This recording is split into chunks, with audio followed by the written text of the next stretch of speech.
29. Anexos. Obsum segue agora uma entrevista e algumas mensagens eletrônicas enviadas a amigos. Nesta terceira edição virtual, substituí algumas palavras por sinônimos para maior clareza e para impedir distorções intencionais e interpretações tendenciosas por parte de leitores unilaterais. Todas as observações aqui constantes, como as demais do livro, se referem apenas às mulheres que correspondem ao perfil comportamental com o qual nos ocupamos. Obs 2 A presente entrevista nunca foi publicada fora deste livro. Foi feita por uma leitora feminista, por sugestão minha, com o fim de esclarecer pontos confusos que se originaram durante uma caótica discussão virtual. Após muitas tentativas infrutíferas de fazer com que um pequeno grupo de mulheres entendessem meus pontos de vista, e visto que a confusão somente aumentava, solicitei-lhes que enviassem as objeções sob a forma de perguntas. A identidade da entrevistadora foi mantida em sigilo. Obs 3 As presentes correspondências são, em sua maioria, respostas a mensagens de várias feministas hostis que me escreviam atacando meus pontos de vista. Também há respostas a algumas pessoas que solicitaram minhas opiniões a respeito das situações pelas quais passavam. A identidade dos correspondentes foi mantida em sigilo em todos os casos. Anexo 1. Entrevista com o autor. P. Por que razão as mulheres se casam? Na esmagadora maioria das vezes, porque querem um trouxa para exibir para a família, para as amigas e para a sociedade e também para meter-lhe chifres. É por isso que exigem que sejam sinceros, trabalhadores e queiram assumir compromisso. Estes são os chamados bons rapazes, os quais têm a função de amarem sem serem amados, pois os que de verdade receberão todo o amor são os maus, os cafajestes, aqueles que não prestam, que elas chamam de pedaço de mau caminho. Estes são mais magnéticos e as atraem intensamente. É comum ouvir-se dizer que elas se casam com os bons rapazes, ou seja, com os idiotas. P. Você afirma que a mulher não sabe o que quer ser: amiga, mulher ficante de sexo casual, amante, namorada ou esposa. Nunca pensou que isso acontece porque os homens não demonstram nenhum interesse e não têm segurança, sendo que nós precisamos disso e, se não temos, caímos fora. Sim. Eu analiso. É por isto que recomendo ao homem que defina a relação conforme a mulher age e se comporta e não a partir do que ela diz. P. Porque os homens se fecham quando estão com problemas. E porque acham que seus pensamentos são a única verdade. Se fecham para se concentrarem e abaterem a caça ou o inimigo, o problema. Nenhum caçador ou guerreiro gosta que o interrompam. Sobre a outra pergunta, porque os argumentos femininos carecem de objetividade, lógica e para nos convencer é preciso ser racional. Não mudamos de opinião quando há falha lógica, assim porque sim. P. Porque vocês são tão preconceituosos e nunca se abrem para outras opiniões? Ocorre que as mulheres têm dificuldade com a elaboração de argumentação por serem pouco lógicas. P. Se realmente calar-se e esquecer o problema é o ideal, porque os homens vão a debates, conferências e estudam. Aos debates vão para se enfrentarem uns aos outros. A conferências e estudos vão para entender coisas que lhes interessam. Entretanto, não se pode debater, conferenciar ou estudar a relação com a nossa companheira. P. Se o homem pode discutir problemas no trabalho, com parentes e amigos, por que não pode discutir a relação com a mulher, especialmente pelo fato de dizer que a ama? Porque a mulher é refratária a opiniões contrárias às suas. Suas posições se originam de sentimentos e não de análises. P. Se um homem possui uma filha jovem que fica grávida, ele não dirá nada pelo fato de que é inútil discutir problemas com mulheres pois elas têm a opinião formada e homens não são de falar, nada sendo dito ou resolvido? Nada importará. Não. Neste caso ele deve orientá-la corretamente a respeito do que fazer e não discutir, deixando arcar com as consequências caso não queira concordar. Jamais deve obrigar à força. P. No caso desta filha, que também poderia ser a namorada, a esposa, ou a mãe, estar depressiva e o homem se fechar supondo que a tristeza acabará por si mesma. Ele nada faz ou apenas diz: isso não é nada demais, logo passará. Será que passará realmente? Não passa. Apenas passará se ele a ouvir ao invés de discutir. A mulher quer ser ouvida e não interrogada, muito menos ainda contradita. Será que, ainda que se ache que a tristeza passou, a mulher, na verdade, apenas não insistiu com ele por ser inútil uma vez que o homem é frio e não entende, resolvendo não mais compartilhar os problemas por não valer a pena, iniciando assim um pequeno vazio que se tornará um abismo. Sim, pois a mulher necessita se sentir incompreendida pelo homem com quem vive para justificar a si mesma o fato de que vai se abrir e se entregar para outro homem. Isto está na base de uma teoria pessoal que estou desenvolvendo. Se falar é coisa de mulheres e não fica bem um homem tagarela para que vocês conversam nas sextas-feiras quando termina o trabalho. Depende do estágio de desenvolvimento. Normalmente os homens conversam para encontrar mulheres para transar. Mas há também os mais evoluídos que discutem como exercer o domínio sobre sua companheira específica para não precisar ir atrás de outras. Este é o estágio mais interessante. Mesmo os monogâmicos, como eu, precisam continuamente seduzir e exercer o domínio sobre suas mulheres para não serem trocados.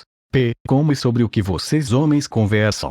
Conversamos de forma concentrada e buscando objetividade, em geral sobre nossas conquistas e reveses amorosos.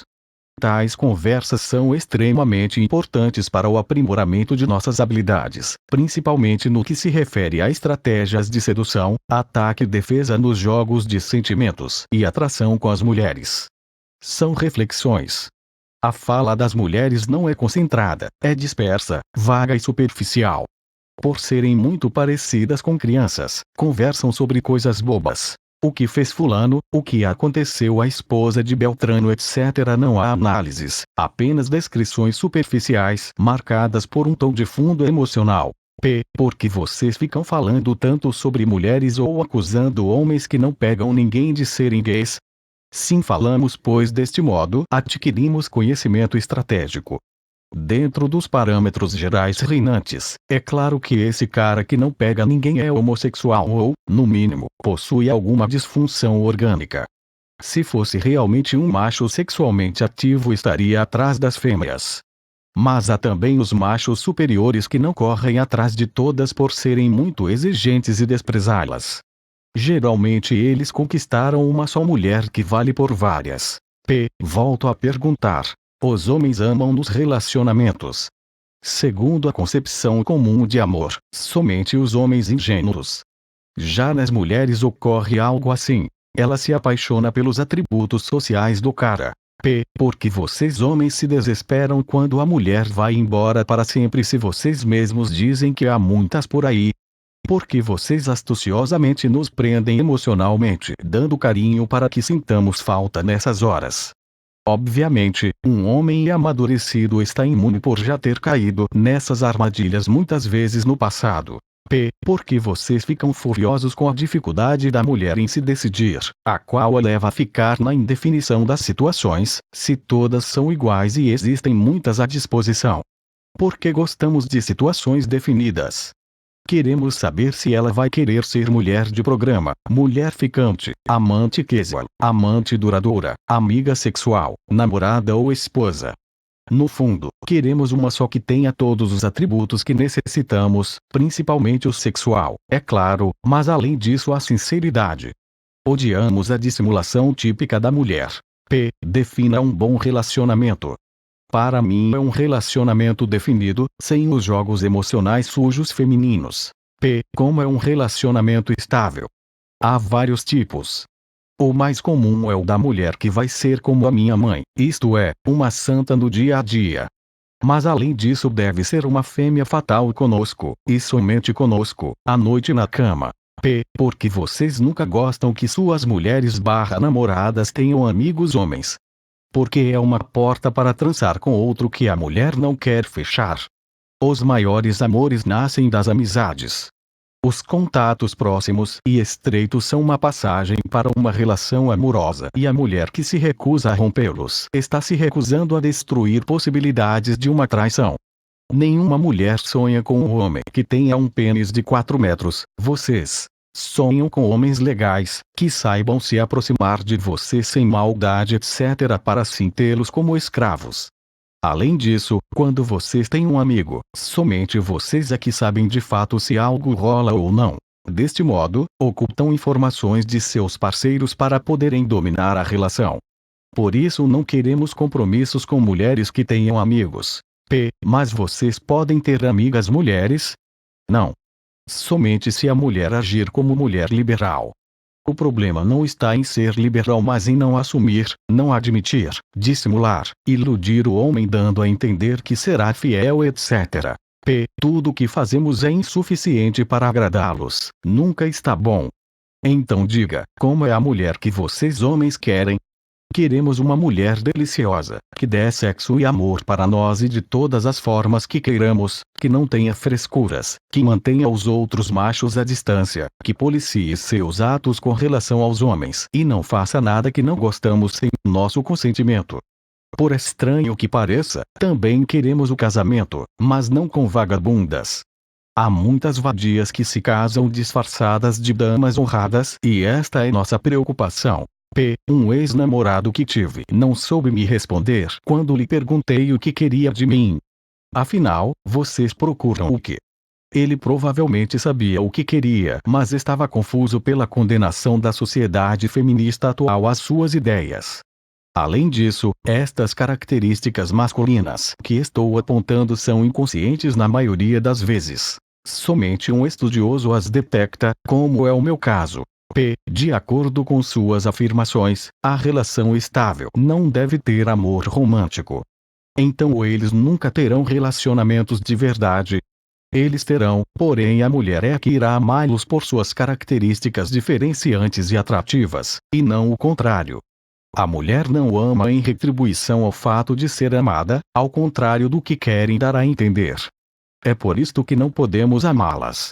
Para que vocês nos amem. O homem que ama, amor comum, romântico, se torna ciumento, possessivo, dependente e pegajoso. A mulher se irrita e o rejeita. Esses são aqueles infelizes que se matam ou que matam a esposa. Em troca, o homem desapaixonado é frio, distante, inacessível, misterioso, inabalável, indiferente e seguro. Então a mulher tenta testá-lo e atormentá-lo, mas ele nem nota ou, se nota, não dá importância ou acha graça. Este é um macho interessante, que passa no teste de seleção natural das fêmeas. Para não ser possessivo, pegajoso, ciumento, inseguro e dependente, é preciso primeiramente não estar apaixonado e não amar. As mulheres adoram homens assim e os perseguem incansavelmente. Qual é o inferno psicológico criado pela mulher que você cita várias vezes? Há vários. O mais comum é nos induzirem a depender emocionalmente delas sem nos deixarem fechar conclusão a respeito do que são, isto é, se são sérias ou são fáceis para os outros machos. Deste modo, preservam a dúvida. Há outros, muito interessantes. Marcar o encontro e não aparecer, observando nossas reações em seguida. Pedir para que liguemos e não atender o telefone para verificar o quanto insistimos. Prometer sexo e não cumprir para ver se nos irritamos, etc. Cada inferno mental que criam, muitas informações sobre nós é obtida. É por isso que as mulheres ficam desconcertadas diante dos caras misteriosos e impenetráveis. Ficam impotentes. Somente eles as vencem, e então elas se entregam, vencidas. Porque vocês evitam se apaixonar. Por medo? Porque precisamos nos tornar fortes, invulneráveis ao feitiço do apaixonamento para desfrutar do amor. É uma luta. Ou vencemos o diabo ou o diabo nos vence. Aquele que vence comanda o derrotado e o dirige. O apaixonamento é uma fraqueza, como mostram as várias lendas. Na realidade ocorre o contrário do que sua pergunta insinua. A mulher teme o homem que não se apaixona e, portanto, o deseja. Qual é a diferença entre paixão e amor, de acordo com seu ponto de vista? A paixão é uma forma específica de amor em que o apaixonado se torna passivo e tem sua vontade capturada pelo objeto adorado.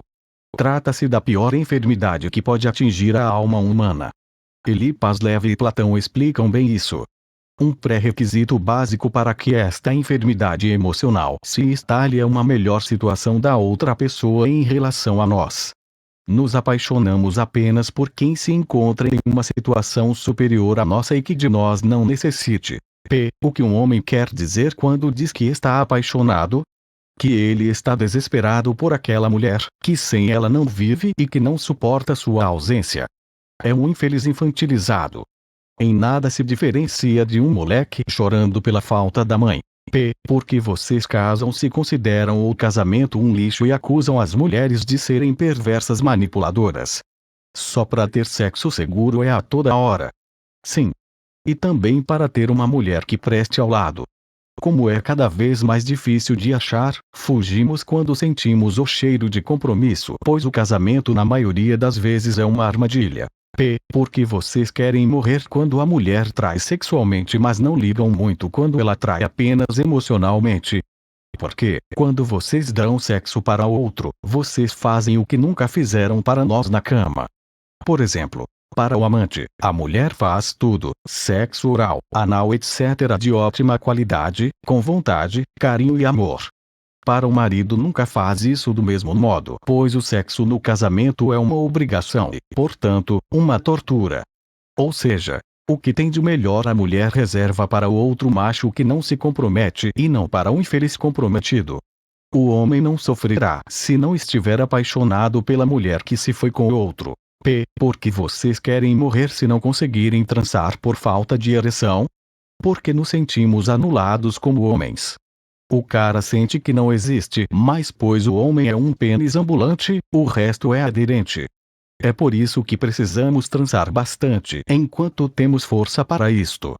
Esta frase é sua. Há uma diferença entre o fraco, que faz isto contra a sua própria vontade por medo de perder a mulher etc. e o forte que faz isto por não precisar dela. Somente este aqui pode desfrutar do seu carinho. Explica. É que o homem forte não se identifica com a relação. Está dentro da relação, mas se mantém psicologicamente fora e isolado. Então deixa a mulher agir livremente para descobrir quem ela é e para que função serve. Já o homem fraco deixa a mulher fazer o que quer por medo de perdê-la. Vocês querem uma mulher que adivinhe suas necessidades sem que vocês contêm, como a mãe faz a um filho pequeno. Não. Queremos uma relação explicitamente definida desde o início para não perdermos tempo esperando o que não virá. É por isto que os homens mais fracos matam as mulheres, agridem etc. porque esperam uma coisa e vem outra. Como são débeis, não conseguem exercer corretamente o domínio sobre a mulher, dominando a si mesmos, e a única saída que encontram é a agressão. Obviamente estão errados, deveriam crescer e se tornar homens de verdade, mas não são totalmente culpados porque não temos em nossa sociedade quem os ensine a ser-lo. Hoje a moeda é ser homossexual e sensível. A masculinidade é vista como um defeito porque vivemos em uma sociedade decadente. O máximo que vemos são valentões que pensam que a masculinidade está nos músculos dos braços e das pernas. São ignorantes, pois a masculinidade está no cérebro, no coração e no órgão sexual.